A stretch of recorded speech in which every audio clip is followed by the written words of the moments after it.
Gents, we're ready to rock and roll this joint. Accelerating your business. How's that going to happen? Let's find out. Good. Shut up and sit down. The Business Bros Podcast was created for you. Learn from the business professionals who come to share their stories. Find out what's working in business, on social media, what's hot and what's not, straight from the mouths of successful entrepreneurs out there doing the real work.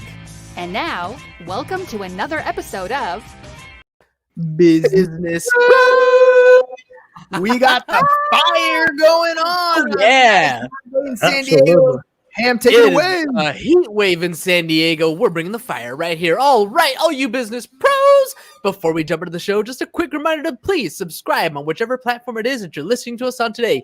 Give us a like, give us a follow, subscribe, and drop a review, and help other like-minded business owners find value from our awesome guests while we rise up in the podcast rankings. And if you want to be a guest on the show, I missed that last part, we will really appreciate it. And if you want to be a guest on the show, we'd love to have you on and learn from you as well. Go to www.businessbros.biz/podcast guest. Schedule your time slot. Don't forget to follow us on all our social media at Business Bros Pod. Ladies and gentlemen, we are so excited and so honored to bring another incredible guest on the Business Bros Pod. Our guest today is the preeminent advisor to CEOs who want to safeguard their businesses and their lives from unpredictability, establishing strategic partnerships that empower them to never again worry about growth. Having worked with over 1,500 CEOs across 33 countries, our guest is an expert in helping businesses expand internationally. As a world-renowned speaker and philanthropist, our guest's goal is to help over 800,000 kids in Latin America become entrepreneurs using local businesses in the next 3 years. Local resources in the next 3 years. We can't be more thrilled to hear some incredible stories from this well-traveled thought leader and humanitarian. Joining us today out of the great state of Texas, the CEO Confidant from Divine Human Ventures and Wisdom for Kids. Welcome to the show, Angel Rebo.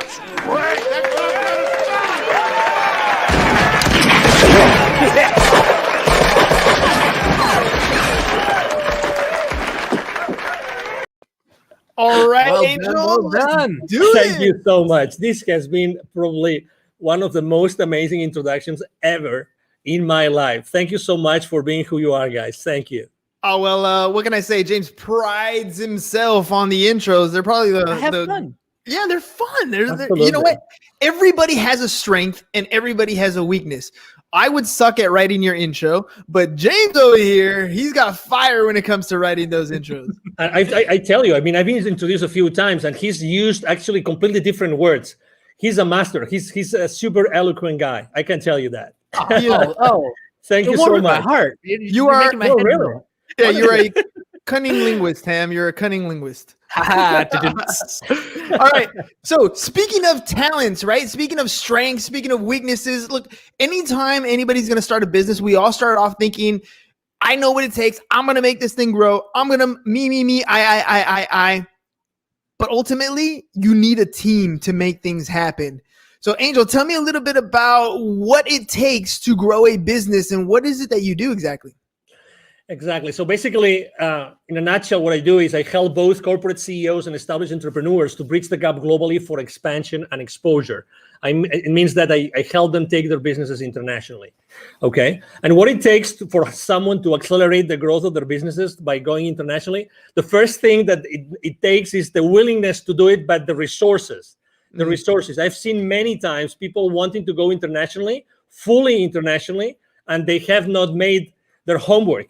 They have not really taken into consideration what it takes to go internationally.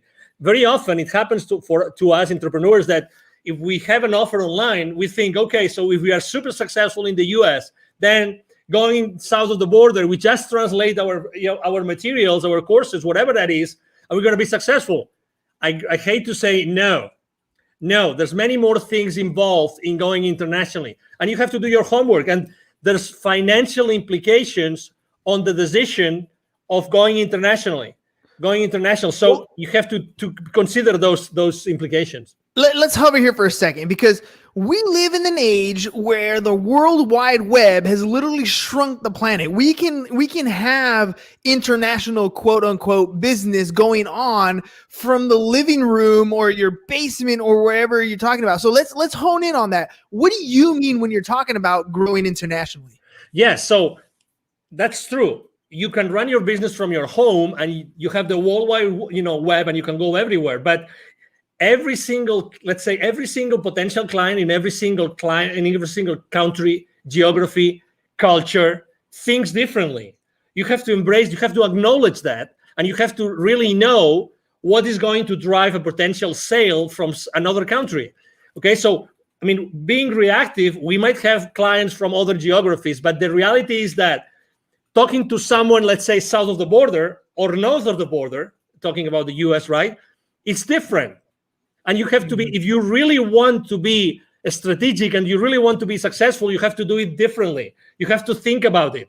Okay, so you can run your business from your home and you have the World Wide Web open, but there are things that you have to take into consideration from the point of view of the client. You have to talk to the client differently on every culture. Remember, we are, separated, sometimes even trying to go, let's say I have a business in Texas, and I really want to be successful in taking my business to another state. That there are cultural differences, right? That huge. Someone in Utah is different from someone in Texas, right? And everybody knows that. So if you really want to be successful, does it make sense to consider the differences between selling in Utah and selling in Texas? Of course it does. And you spoke about in the introduction, you actually mentioned something, which is, are you partnering with the right people? Probably if you want to go international, or even, as I said before, to another state, what about partnering up with someone who's already there, who's already aware of those differences, that can help you be more effective in conducting business in that area? And this is very often a blind spot that people forget. So, okay, it's easy to run your business from your home, but be mindful, be aware of the differences. What kind of differences should we be looking for when we're first starting out? Because there are so many. I mean, like you said, there's cultural differences, there's currency differences, there's tax treatments. I mean, there's all kinds of things that we can think about when we're talking about those differences. But what are some of the first things that we should kind of pay attention to? So that's why go step by step. I mean, going internationally right out of the gate, I don't think is the right thing to do, unless you only go internationally to a specific area because you know that there's a need for that there, and you know that the people there are going to buy from you. Unless that's the case, it's scaling up by accelerating the growth of your business by going international. It means that you have already had to establish your business somehow.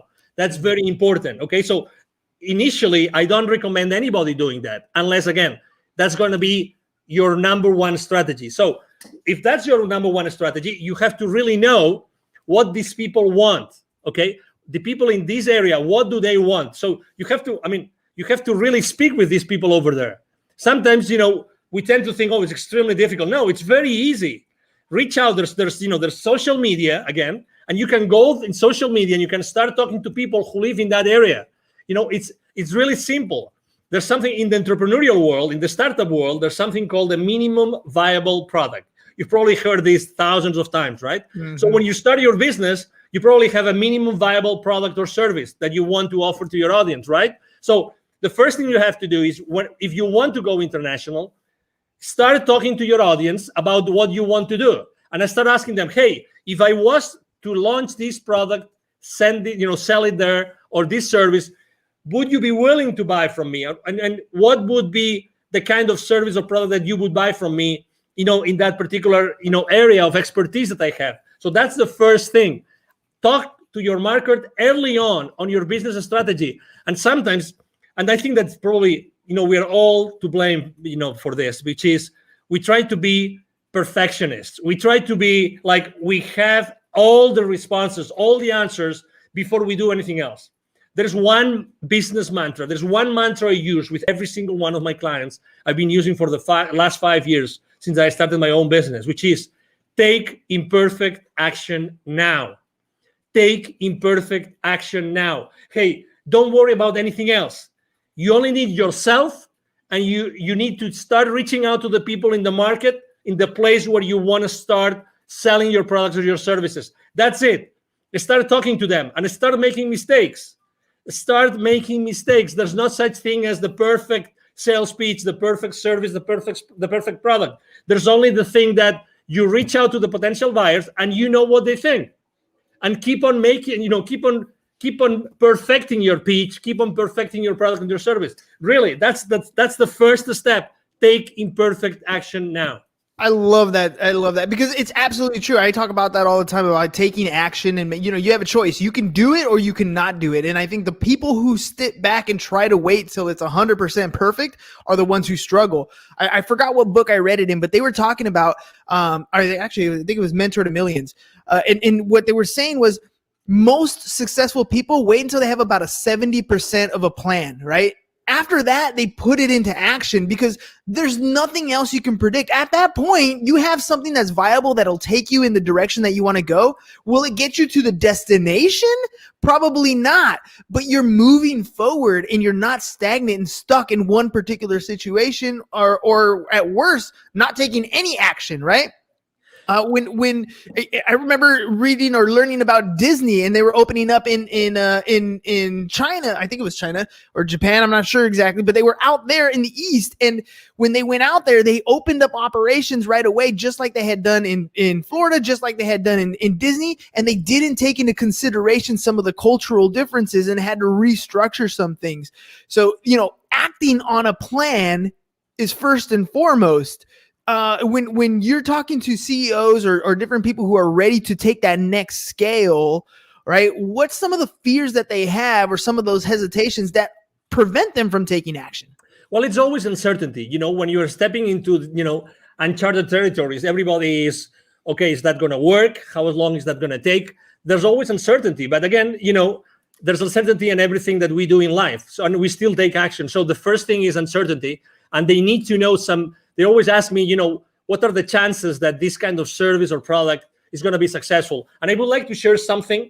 And this piece of information, it came from, there's the number one entrepreneurial program as far as college degree goes in the country is from a school in Massachusetts called Babson College, okay? Mm-hmm. They're very well known. You probably heard of them. Consistently, the number one entrepreneurial program, actually not only in the country, but in the world most of the time. Okay, so I was talking to the director of the accelerator, and that was 4 or 5 years ago. And she was telling me, Angel, 5 years before, so 10 years ago, it would take probably a few $100,000s for any technology, any startup to make a difference in the world.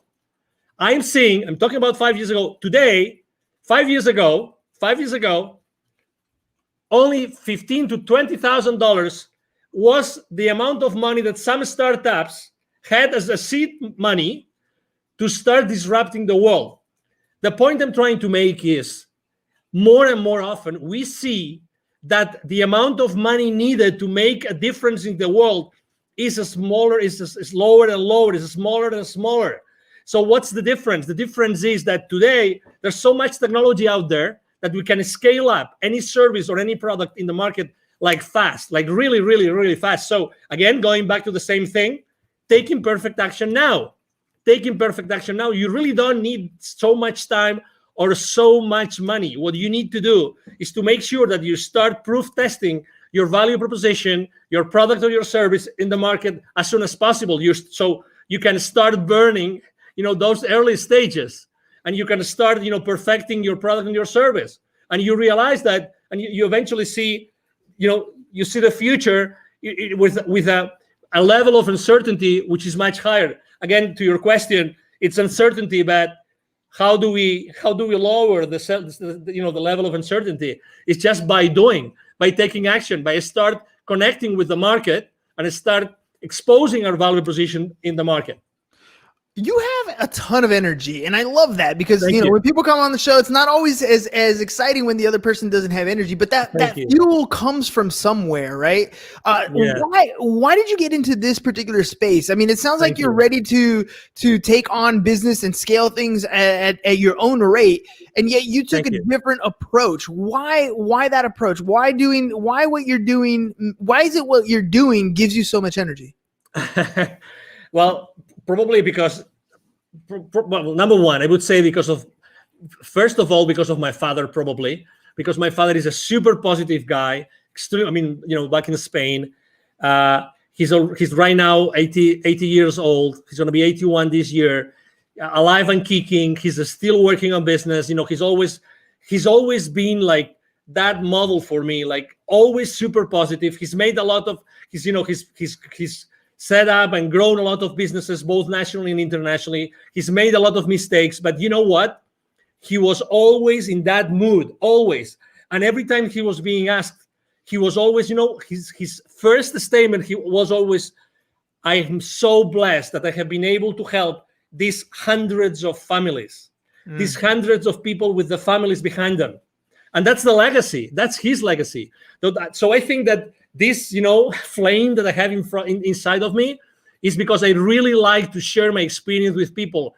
And I was born to do this. I was born to, originally, both my mom and my dad come from very humble origins, really humble origins. Still my family has a ranch in the north of Spain. That's where we come from, the Rebel family, but that doesn't mean that I couldn't do many other things. So I always had this flame inside of me of leaving a legacy, of teaching others. I love teaching. I love training. I love sharing my experiences. That's why I'm so involved with the local community here in Dallas. I'm invited to, the startup weeks, startup weekends. I'm invited to be jury sometimes. I'm very involved with business incubators and accelerators here, just because I like to share. I like to share, and it's a decision.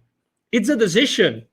It's my decision if I wake up in the morning and I show up to the world in one way or another, and that's my decision. That's my option.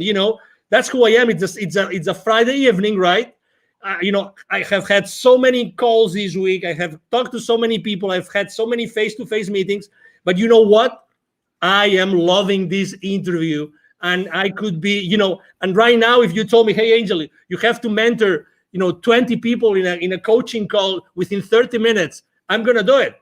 I'm not gonna lie to the audience. How long ago did you offer me to be on your show? True. It was yesterday evening. So Exactly. less than 24 hours. Less than 24 hours. And I was super excited. I said, yes. You know why? Because I always say, why not? Why not? If there's a single person in your audience right now who can benefit from what I'm saying, oh my God, the day has paid off. The chance has paid off. The possibility that you guys have offered me has paid off. What is the core? What is the core of the CEO Confidant? Like, what is it that you're trying to achieve? Your mission in the business to have that can help more and more entrepreneurs get to the level that they want to get to. Thank you. For me, it's always been connecting the unconnected. And actually, I'm going to tie this to my nonprofit, connecting the unconnected. I've always, obviously, as you can imagine, I'm so grateful to God that He gave me this energy, this passion that I can, I have been able to help a lot of high-level executives throughout my life. That's a blessing. Probably this energy has helped me a lot. But this has only helped me enough as far as this helps me to make the world a better place. Okay? That's why, it reached a point in 2016 in which it was very clear to me that I had also, the reason why I had lived in Latin America for so many years and I had done business in Latin America for so many years is because I had to be exposed to those areas where so many underprivileged kids live. And you know what I'm talking about. I'm talking about in Latin America alone, in 2012, according to UNICEF numbers, 81 million kids live in poverty. 81 million kids. 22 million don't have drinking water in their house. 22. And that was 2012. Can you guess after COVID? Can you guess what happens? How many millions right now? Significantly worse. Exactly. So, and that means the total population, so that you have you have a frame of reference. the total population of kids in 2012 in Latin America was 170 million. 170 million. Okay, 170 million. So put that in perspective. So right now, probably it's going to be 90, maybe 100 million kids in Latin America who live in poverty. Yeah. So that's why, what's my mission? I've always feel that I keep on developing and helping so many high-level executives and established entrepreneurs, because at the end of the day, what I have to do is I have to be able to have so many stories, and I have to be able to connect all those high-level executives with those entrepreneurs that have still so much to learn. And I know that if it's not me, who's going to teach them entrepreneurship? Who's going to inspire them? Who is able to bring all those lessons I learn every single day with these so powerful CEOs? Who else is going to take them to those kids in need? So that was my answer. Yeah, no, that's a beautiful answer, because you're absolutely right. I mean, we look at what we see in poverty just right in front of us, right? When we drive down the freeway, when we're in our local communities. But the difference is, the poverty in the United States is much different than the poverty in almost any other country. It's just a different level. I remember being young, as a young kid, at my parents, and we would always go to church, and they would send us, to missionary things down the other side of the border, and you just have this awe that everything from the pair of shoes to the sweater that you have on to the meal that you had has such a different value to the people down there than it is to you. The things you take for granted, you don't even realize until you're, things like where you're crossing the border. When I remember coming back on the border and little kids, small 4 or 5-year-old children coming up barefoot, dirty, ragged clothes, just trying to sell something to make a living. And we don't quite understand the level of poverty because we're blessed to be in this country. But you're absolutely right. I want to ask you about the relationships that you're building with people as you're helping a lot of these entrepreneurs grow their business, as you're helping them scale and become multi-million-dollar companies. What value do you place, and how do you utilize the relationships that you're making? Well, I think believe it or not, I was extremely shy kid, very shy, very shy. Most of I would say every single one of my classmates up to high school, they would not believe it's me talking right now. Honestly. I had to, really, I really had to go to college, and I had to start being involved in organizations, international organizations, and traveling. And so, I know that not everybody is so open and prone to have relationships with people. But again, you don't have to be, someone like me, so, extroverted like me. It's just I think that the most important thing is that you are yourself and you keep the relationship honest and humble. Mm-hmm. Honest and humble, and from that point, I like to use, gratitude, humility, and acceptance as 3 of my top values that I like to share this with my team all the time when we have our weekly meetings and when we have our one-on-ones.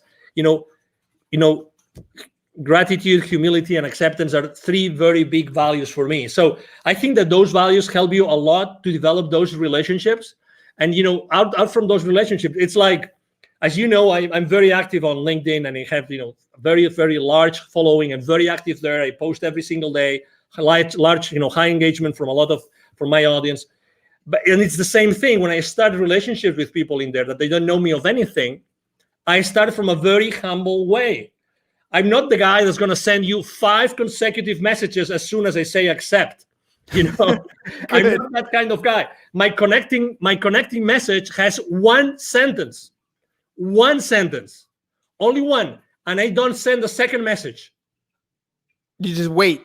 Yeah, I just wait, and whenever it's good, and I think I have some value to offer to that person, as if it was you, then I say, hey, as I know that you do this, I think that you might be interested in having this information I just got from someone else. Again, partnering up with, giving the value that someone might need, and if they say I don't need it, that's okay, and that's fine. That's why a value download on people. I don't really believe in downloading things on people that they don't really need. So that's why I always keep my connections online as much human as possible. And when I left corporate America, I had like 800 connections. Right now, I have almost 27,000. Well, let me ask you about that, because you said, when you were younger, you were an introvert, and now you're very extroverted. What was it that pushed you to that next level? There's so many people out there that are introverted, and they know they have to have better relationships. They know they need to pick up the phone and talk to people. They know they need to be more extroverted, but they can't get across that point of actually making those connections. What pushed you to that next level? That's a great question, because probably I wasn't allowing myself to be myself. I was not standing on my own power. I thought that I had to fit in, and I wasn't socially enough. I wasn't enough. No, really. Because I thought that what I was standing up for wasn't enough to be just myself. So I had to be hiding, behind anything else or anybody else, until I realized that, oh my God, what I'm saying makes sense.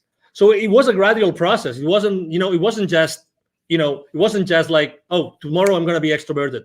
And so I was fascinated by something, which was, in my case, in college, because I told you I started to bloom in college, which was becoming or being the leader of an organization, but being like the leader, but the leader behind the scenes, right? Not the leader like showing up all the time. Wizard of Oz. So sometimes, so at some point, I had no option but to be in front of a lot of people. And then suddenly, everything was going well, and I was, leading that organization in my college and everything. But there were issues. So I have to tell you that realizing that not everybody is going to like me actually helped me to be stronger. I realized that I didn't have to fit in. I realized that I have to be myself and always be myself. So I had a completely 100% certain place where I could go back and pull up the rest of my life. You know what I mean? Yeah, because if you're pretending to be someone else, you don't have that place of safety. But when you're always yourself, when you're always standing on yourself, on your grounds, then you have that place of power. And I have to also tell you, I remember the most dramatic situation in my life was actually that I got married. My first marriage was in 1996, still in Spain. And I unfortunately didn't work out, and I only was married for 5 months. Oh. And I'm not gonna disclose the circumstances, but let's say it was like being backstabbed, like big time. And I got married with my college sweetheart. Oh, come on. Now you're leaving all the meat on the bone here. Now we gotta know what's going on. No, but let me tell you, I remember as if it was now. I had to drive back. When I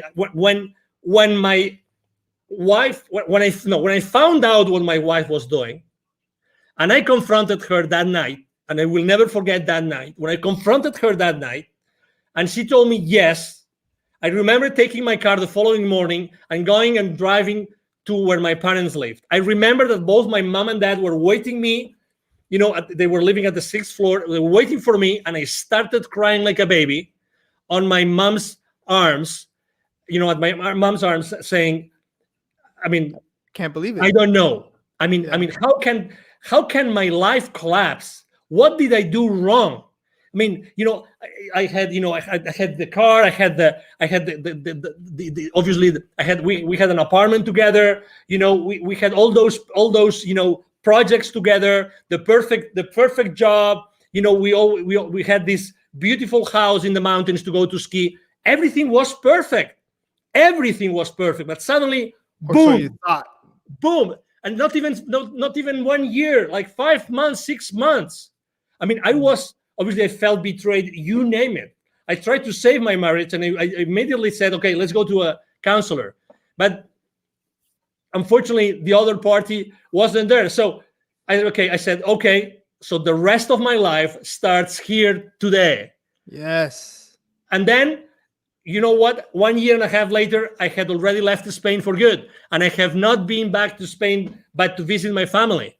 Again, it's the realization of I have to be me. And I am strong because I don't have to fit in with anybody else. I have to be myself. And that's my foundation. That's my essence. And I will build up the rest of my life because of that. Had I not taken that decision, we would have never had this conversation, you and I, today. You know that I want to say I love that story, but I kind of, it's not quite the right thing to say. But the fact that you accepted it at the end, right? The heartbreak, the pain, the agony, what you're going through, those are feelings that you're going to have. But at some point, no matter what happens in your life, good, bad, or indifferent, you have to accept that tomorrow the sun's going to rise. Tomorrow is another day. And every day you have that choice to make something happen. You can dwell in it. You can live in it. You can wallow in sorrow and feel sorry for yourself for as long as you can. But every day that happens is another day that you're not fulfilling whatever dream is that you want to achieve. You're hurting yourself by allowing yourself to live in that position for too long.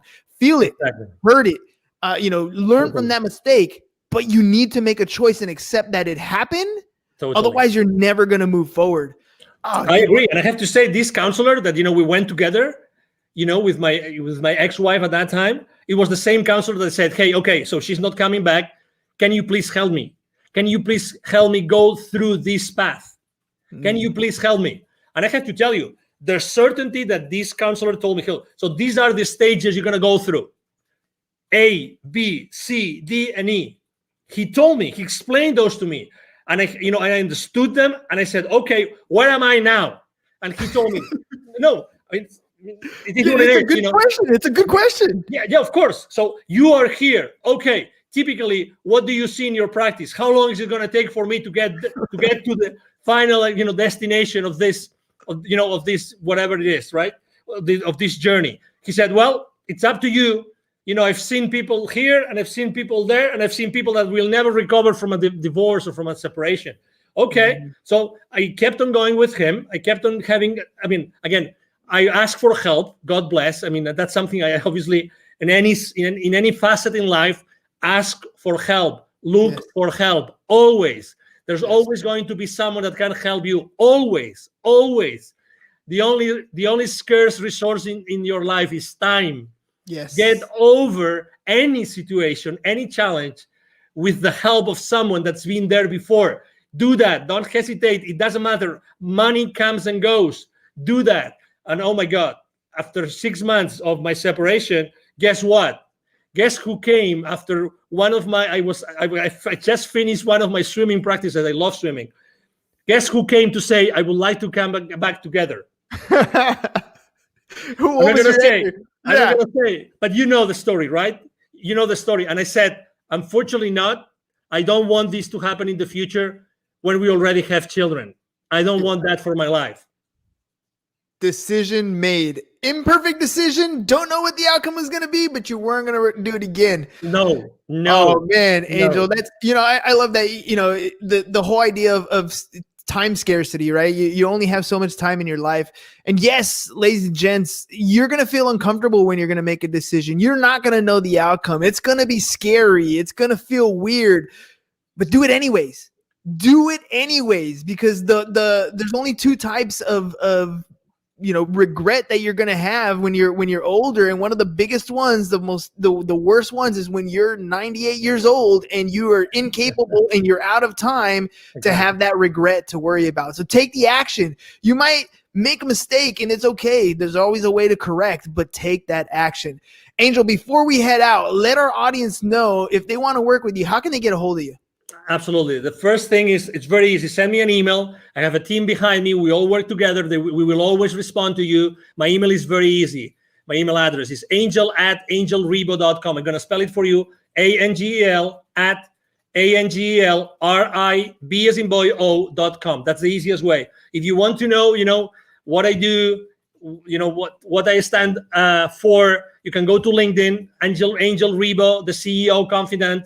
And you will see me there every single day posting. I post a lot of personal stuff because I think it's important for everybody to know, what I think is important for me. And obviously, I would like to help you. And needless to say, thank you very much, guys, for being so kind with me and allowing me to be today on your show.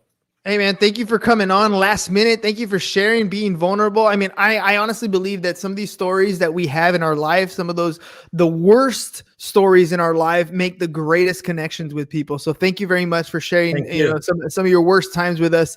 I connected with you. I'm sure there's a lot of our listeners that connected with the same type of story. Thank you. All right, ladies and gents, it is Friday, but we'll be back because Monday's going to come right around the corner. So that's all we got for you guys today. Have a great and safe weekend. Peace. And we're out. Thank you for listening to the Business Bros Podcast. Are you looking to get more clients or to increase your income? Hernan, the business bro, can help you generate referrals through the power of podcasting. And James, the insurance bro with Pipeline Insurance, can help you effectively add insurance to your existing business. If you are ready to create wealth today and generational wealth for tomorrow, email businessbros@csfirst.com to schedule a free consultation or join the Business Bros Network, www.businessbros.biz.